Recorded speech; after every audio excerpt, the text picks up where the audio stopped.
حضور پاک صلی اللہ تعالیٰ علیہ وسلم کا جسم مبارک ابھی حجرے میں رکھا ہے، صحابہ موجود تھے، اختلاف اس بات پر ہوا کہ حضور صلی اللہ تعالیٰ علیہ وسلم کو غسل دیا جائے گا کہ نہیں دیا جائے گا۔ بات تھی، آدھے صحابہ یہ کہتے تھے کہ حضور صلی اللہ تعالیٰ علیہ وسلم کو غسل دیں، جیسے سارے لوگوں کو غسل دیا گیا ہے، غسل موت کے بعد جو غسل ہے۔ اب حضور صلی اللہ تعالیٰ علیہ وسلم کے لباس پاک کو کوئی ہٹائے، حضور کے لباس کو کوئی ہٹائے اور کوئی دوسرا غسل دے، ان معاملات کو لے کر کے صحابہ حجرے میں کھڑے ہو کر کے آپس میں یہ باتیں کر رہے تھے۔ یہ اختلاف مذموم نہیں، محمود تھا۔ بعض کہہ رہے تھے غسل دیا جائے، بعض صحابہ کہہ رہے تھے نہیں، نبی پاک صلی اللہ تعالیٰ علیہ وسلم نور علی نور، اللہ کے رسول صلی اللہ تعالیٰ علیہ وسلم اسی حالت میں دنیا سے جائیں گے۔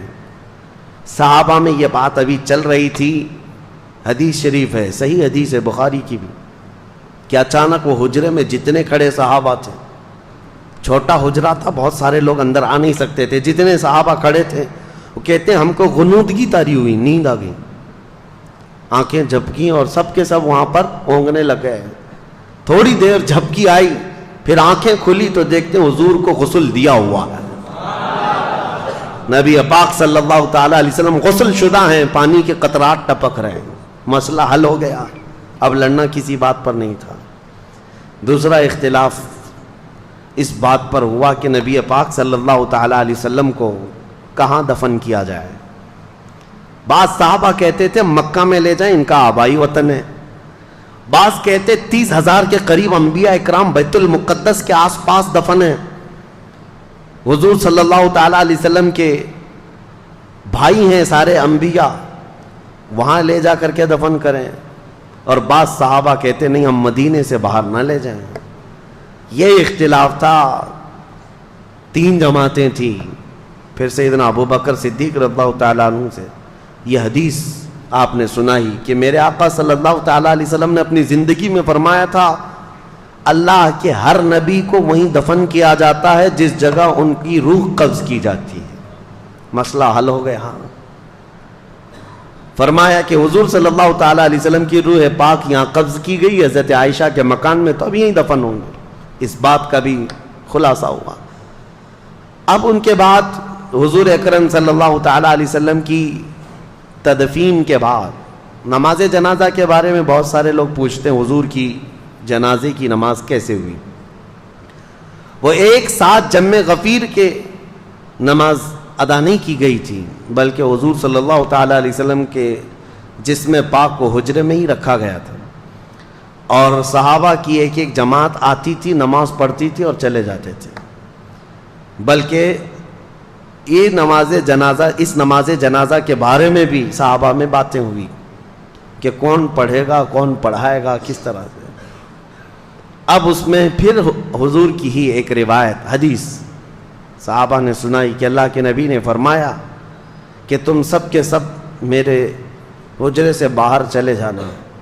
سب سے پہلے حضور صلی اللہ تعالیٰ علیہ وسلم کے جسم اقدس کے پاس نماز جنازہ کے لیے کوئی اور نہیں، جبرائیل امین آئیں گے، سید الملائکہ حاضر ہوئے فرشتوں کی جماعت کے ساتھ، پھر ان کے بعد حضرت میکائیل علیہ السلام، پھر حضرت اسرافیل علیہ السلام، پھر حضرت اسرائیل علیہ السلام، انہوں نے نمازیں ادا کیں فرشتوں کی جماعتوں کے ساتھ، اور ان کے جانے کے بعد پھر حضرت ابو بکر صدیق اندر آئے صحابہ کی جماعت کے ساتھ، پھر ایک کے بعد دیگر صحابہ داخل ہوئے اور سبوں نے اپنی اپنی نمازیں ادا کیں۔ اب یہاں ایک مسئلہ بتاؤں، نماز جنازہ جو ہوتی ہے وہ میت کی بخشش اور اس کی مغفرت کی دعا کے لیے ہوتی ہے۔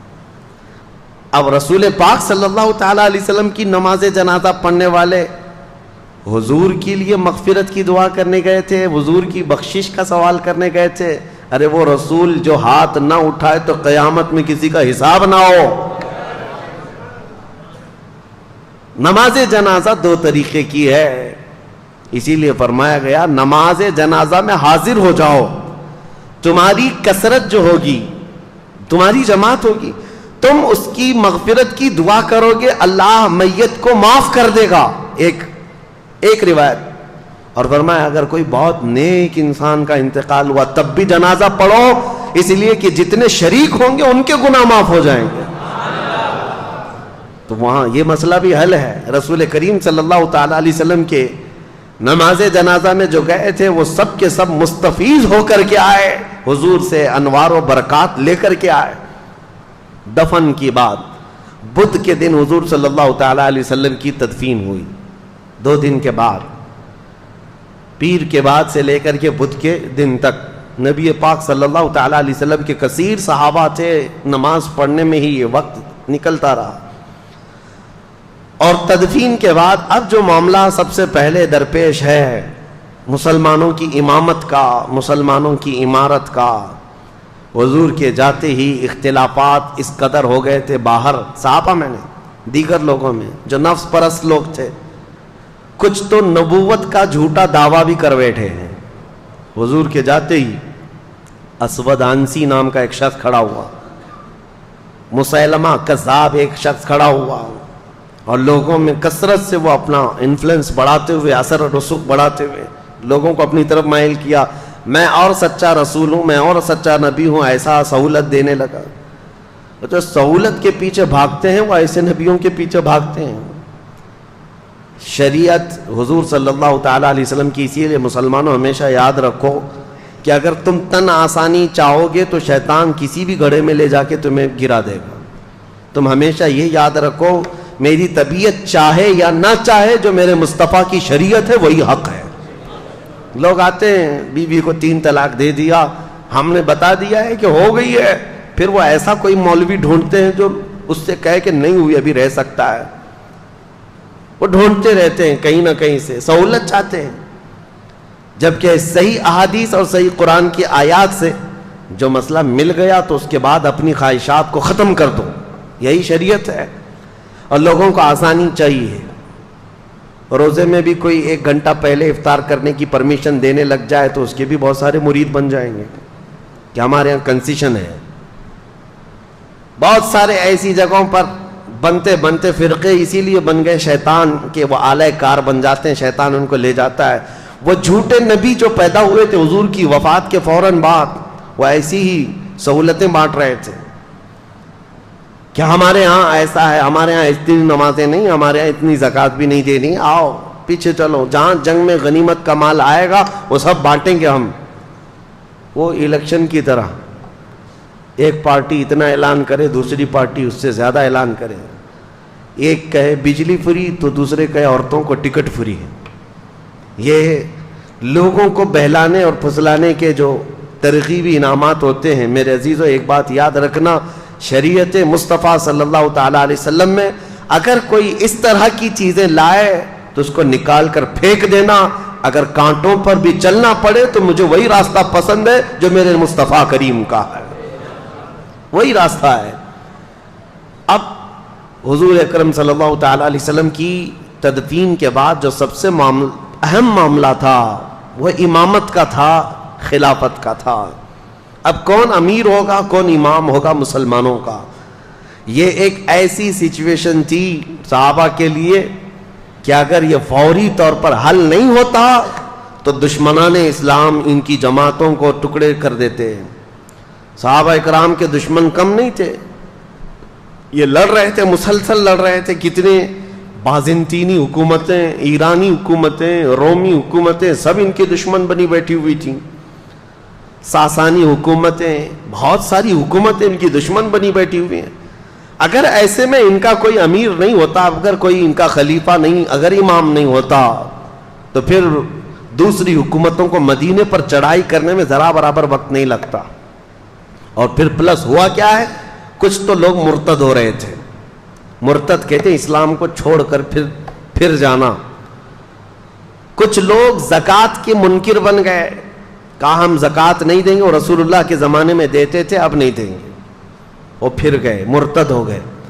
اور کچھ وہ اسود عنسی، طلحہ بن خالد خویلد، اور اس کے علاوہ مسیلمہ کذاب جیسے جھوٹے نبی، ارے جھوٹے نبیوں کی ایسی تعداد بڑھتی جا رہی تھی کہ ایک عورت بھی نکل آئی اس میں کہ میں بھی نبی ہوں۔ اور نبوت کا دعویٰ کرتے کرتے وہ جا کر مسیلمہ کذاب، وہ بھی نبوت کا دعویٰ کیا تھا، اس سے جا کے شادی بھی کر لی. ایک ہی گھر میں دو جھوٹے ہیں، شوہر بھی اور بیوی بھی، اور یہ کذاب دجال. جو بھی حضور کے بعد نبوت کا دعویٰ کرتا ہے اس کو دجال کہا گیا ہے. سب سے بڑا جھوٹا دنیا کا، سب سے بڑا جھوٹا اس کو دجال کہتے ہیں. یہ حالات جب پیش آئے، اب خلافت کے لیے حضور نے کسی کو جانشین مقرر نہیں کیا. صحابہ کے لیے کتنا بڑا امتحان تھا یہ. تو جو انصار صحابہ تھے مدینے کے، انصار صحابہ میں میٹنگ شروع ہو گئی. مدینے والے تھے صحابہ، اور یقیناً وہ بہت ہی ایثار و قربانی والے صحابہ ہیں. حضور صلی اللہ تعالیٰ علیہ وسلم پر انہوں نے اپنی جانیں نچھاور کی ہیں، اپنی اولاد وار دی ہیں، کچھ نہیں رکھا تھا. وہ انصار صحابہ کی بعض آپس میں میٹنگ چل رہی تھی. وہ آپس میں سعد ابن عبادہ رضی اللہ تعالیٰ یا پھر دیگر صحابہ اکرام کو آگے بڑھا کر وہ یہ کہہ رہے تھے کہ اب ہم آپ کو امیر مقرر کرتے ہیں، کیونکہ رسول اللہ صلی اللہ علیہ وسلم سے ہمارے جو تعلقات ہیں، انصار کے لیے جو حضور نے دعائیں کی ہیں وہ بہت زیادہ ہیں، تو خلافت کا حق یا امیر بننے کا حق انصار کو ہے. تو انصار صحابہ کی یہ میٹنگ جو چل رہی تھی، ایک وہاں مدینہ طیبہ کا ایک مشہور علاقہ تھا، تو وہاں پر اس کٹے پر یا اس ٹیلے پر سب جمع ہوئے تھے. ادھر حضرت ابو بکر صدیق رضی اللہ تعالیٰ عنہ، حضرت عمر فاروق رضی اللہ تعالیٰ عنہ، حضرت ابو عبیدہ بن جراح، یہ بڑے صحابہ ہیں. یہ آپس میں بات کر رہے تھے کہ کس کے ہاتھ امارت ہو، خلافت ہو، امامت ہو. تو اسی اثنا میں حضرت عمر فاروق رضی اللہ تعالیٰ عنہ نے کہا کہ انصار کے درمیان آلریڈی یہ باتیں چل پڑی ہیں، کون بنے گا، کیا ہوگا. تو حضرت ابو بکر صدیق اس جماعت میں آئے جہاں میٹنگ چل رہی تھی. آئے، یہاں دیکھا تو وہاں خلافت کی باتیں چل رہی تھی اور انصار اپنا کوئی امیر مقرر کرنا چاہ رہے تھے. اب انصار میں سے کوئی اگر امیر مقرر ہوتا تو بڑے مسئلے تھے. اس کی وجہ کیا ہے؟ مدینے میں دو خاندان ہیں، اوس اور خزرج.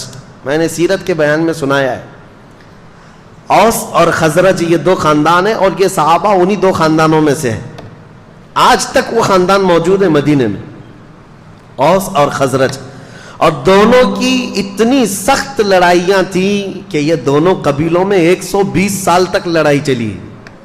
عرب کی مشہور جنگ اوس اور خزرج کے بیچ میں. لیکن وہ دائرہ اسلام میں داخل ہو گئے صحابہ، حضور صلی اللہ تعالیٰ علیہ وسلم کے دامن رحمت سے وابستہ ہو گئے. لیکن اب انصار صحابہ میں دونوں قبیلے ہیں، اوس بھی ہے خزرج بھی ہے، اوس بھی ہے خزرج بھی ہے. اگر ان میں سے کسی ایک ہی کو تو خلیفہ بنانا ہے، اگر وہ اوس قبیلے کا بنتا تو خزرج والوں کو ناگواری ہو جاتی. بہت پرانی لڑائیاں چلی ہیں.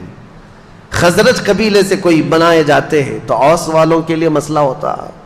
اور اس کے علاوہ تیسرا مسئلہ یہ تھا کہ یہ مدینے والے لوگ تھے، اور قریش خاندان پورے عرب میں سب سے عظمت والا خاندان مانا جاتا تھا، کیونکہ خانہ کعبہ کی چابی ان کے پاس ہوتی.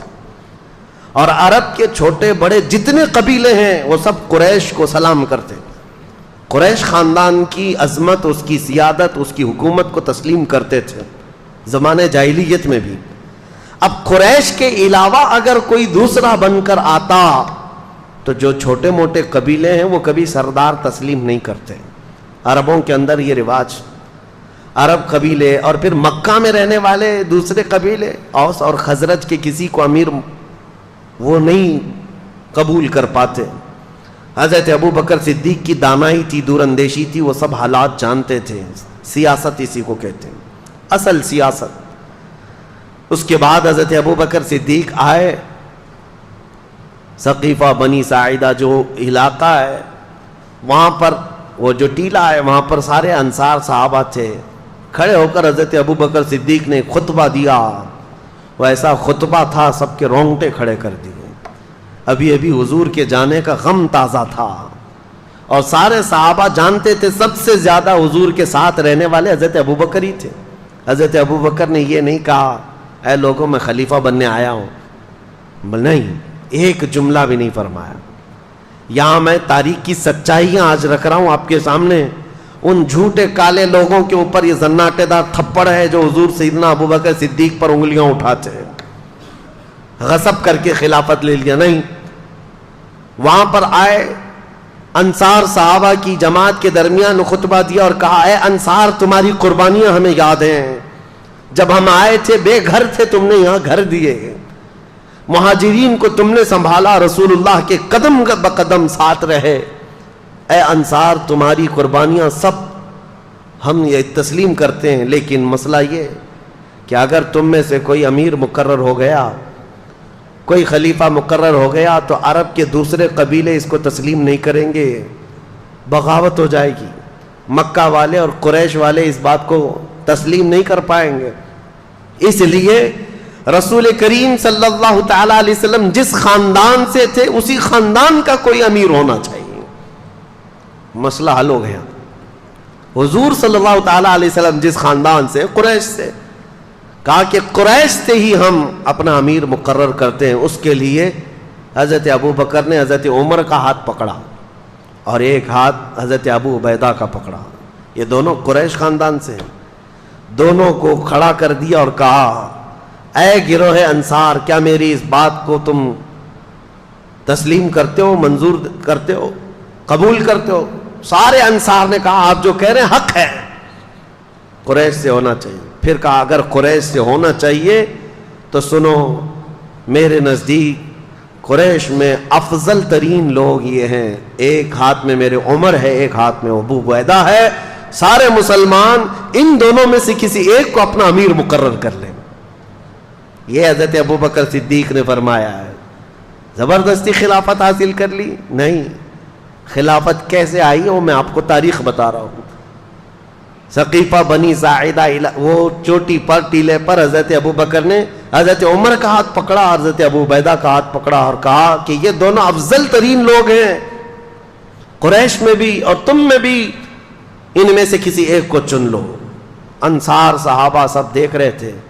جیسی حضرت ابو بکر نے یہ اعلان کیا اور بیٹھے ہیں, حضرت عمر کھڑے ہو گئے اور حضرت ابو عبیدہ بھی کھڑے ہو گئے. جن دونوں کا اعلان حضرت ابو بکر نے کیا تھا, نامزد کیا تھا, یہ دو امیدوار ہیں, ان کو کھڑا کیا گیا چن لو مسلمانوں.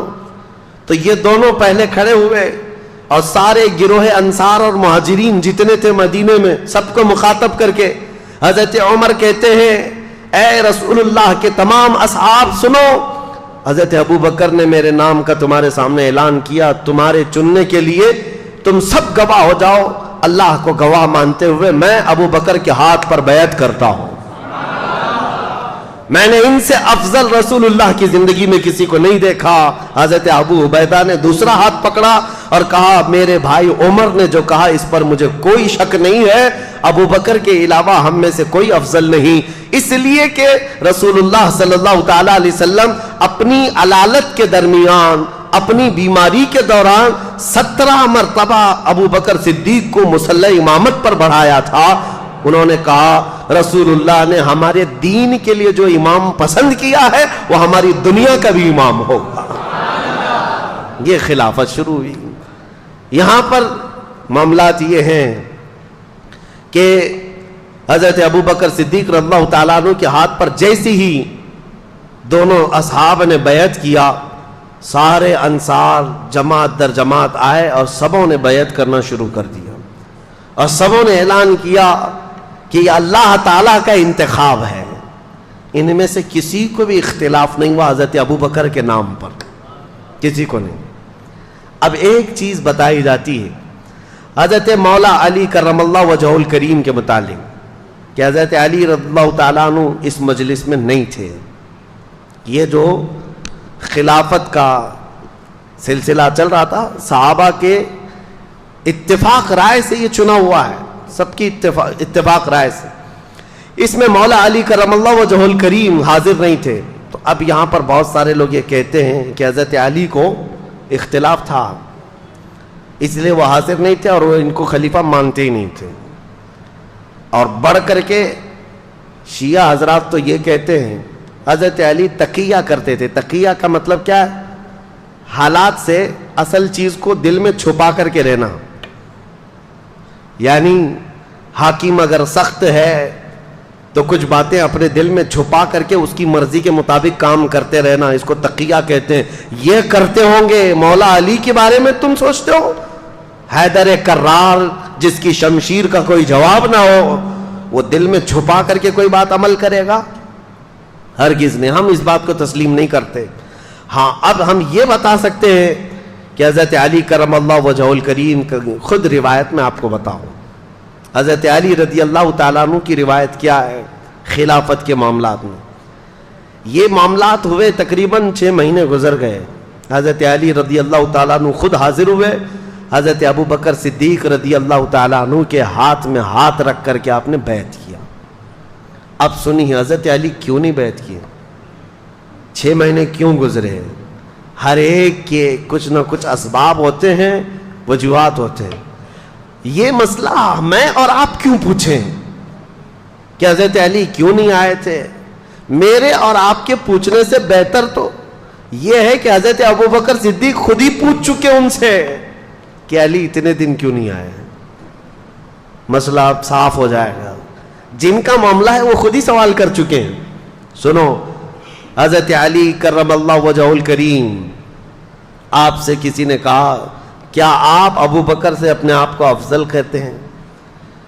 کیا آپ اس خلافت کے اپنے آپ کو حقدار سمجھتے ہیں جس کی وجہ سے آپ نے بیعت نہیں کی؟ سیدنا مولا علی کرم اللہ وجہہ الکریم نے فرمایا ایسی کوئی بات نہیں.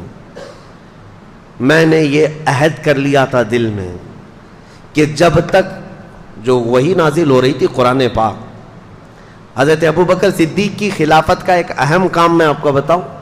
اہم کام، آپ جامع القرآن ہیں. قرآن پہلے پتوں پر لکھا ہوا تھا، چمڑوں پر لکھا ہوا تھا، پتھروں پر لکھا ہوا تھا، کیونکہ 23 سال تک قرآن اترتا رہا اور سب صحابہ کے پاس الگ الگ جگہ پر تھا.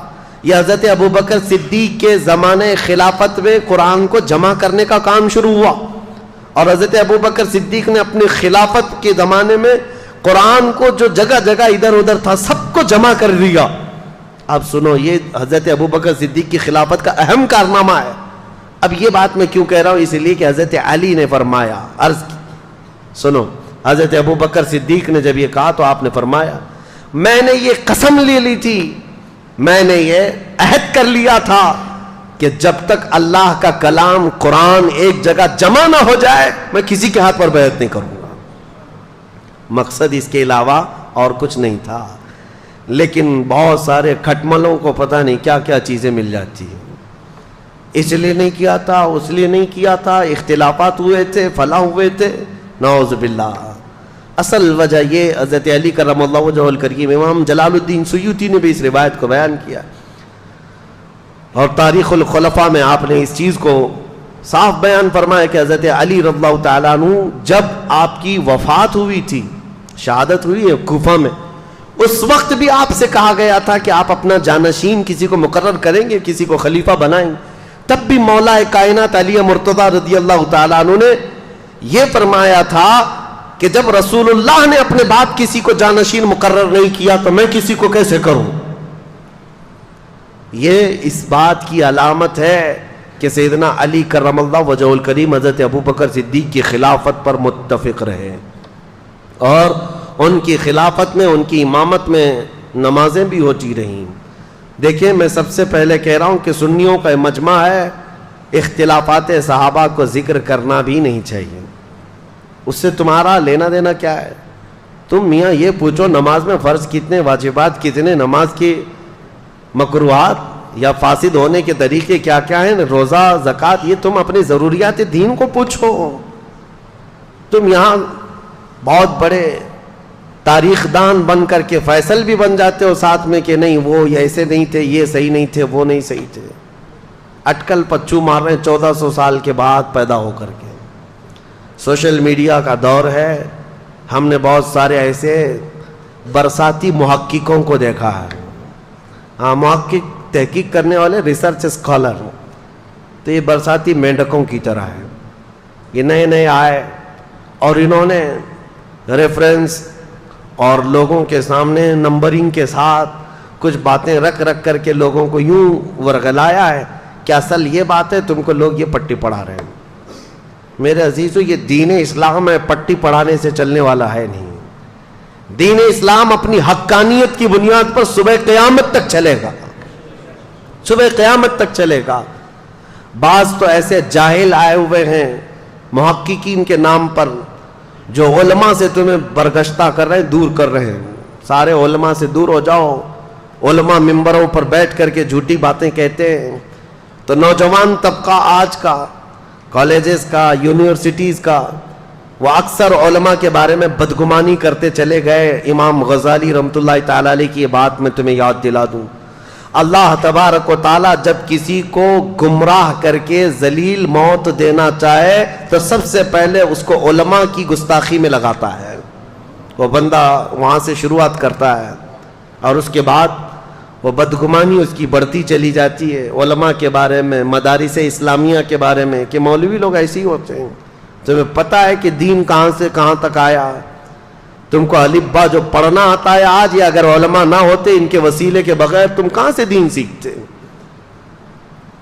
میرے عزیزو، انٹرنیٹ پر سارا قرآن ہے، پڑھنے کے طریقے سب کچھ موجود ہے، لیکن کوئی تو پڑھا رہا ہوگا نا انٹرنیٹ پر بھی۔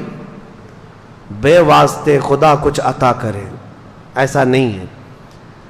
اس لیے یہ تمام چیمی گوئیوں سے اپنے آپ کو باز رکھو، اور دین جو ہے ڈاکٹروں سے، انجینئروں سے، وکیلوں سے اب سیکھنے لگ گئے لوگ، علماء کو چھوڑ کر کے۔ اسی وجہ سے گمراہی کے دروازے کھلتے چلے گئے، اور عام نوجوان کو دیکھو تو یہ فرق کرنے بیٹھا ہے۔ کوئی آ کر کے سوال کرتا ہے، سرکار غریب نواز افضل تھے کہ غوث پاک افضل تھے؟ تجھے کیا فرق پڑتا ہے؟ ان کی افضلیت کے متعلق، ان کے مقامات اور مراتب کے متعلق وہ صرف اس بات کے لیے سوال کر رہا ہے کہ دونوں میں سے کسی ایک کا درجہ گھٹا کر کے سوچے، کسی ایک کا درجہ گھٹا کر کے بتائے۔ اللہ نے دو آنکھیں دی ہیں، دونوں کا مقام برابر ہے، دونوں آنکھیں تمہاری برابر کی دیکھتی ہیں۔ کبھی تو آج تک تم یہ نہیں باتیں کرتے۔ بہرحال جن کے مقامات اور جن کی فضیلتیں بیان ہوئی ہیں وہ ہم بیان کریں گے، لیکن یہ کمپیریزن میں اس طرح کسی کو گھٹا کر بیان کرنا جائز نہیں۔ سیدنا ابو بکر صدیق کی فضائل جتنے ہیں وہ سر آنکھوں پر، لیکن ایک بات یاد رکھنا کہ جب بھی حضرت ابو بکر صدیق کے فضائل بیان کرو تو کبھی ہم سے یہ نہیں سرزد ہو، کبھی آپ سے بھی یہ سرزد نہ ہو کہ مولا علی کی شان میں کوئی کمی ہو رہی ہو۔ مولا علی کرم اللہ وجہہ الکریم کی شان کو گھٹا کر کے بیان کرنا نہیں، یہ جائز نہیں ہے۔ صحابہ کی جو فضیلتیں، اور جب حضرت علی کرم اللہ وجہہ الکریم کی فضیلت بیان کر رہے ہو تو پھر اس بات کا بھی لحاظ رکھنا کہ تینوں خلفائے راشدین میں سے کسی کی بے عزتی اور توہین نہ ہو رہی ہو۔ اسی کا نام اہل سنت و جماعت ہے، جو یہ تمام بیچ کے راستے کو لے کر کے چلتے۔ اہل سنت کا ہے بیڑا پار اصحاب حضور، نجم ہے اور ناؤ ہے اطرت رسول اللہ کی۔ ہم صحابہ کی بھی افضلیت کے قائل ہیں اور اہل بیت کے ادب کے بھی ہم قائل ہیں۔ ہم دونوں میں سے کسی کو بھی ٹرول نہیں کرتے، کسی کی مذمت نہیں کرتے، یا کسی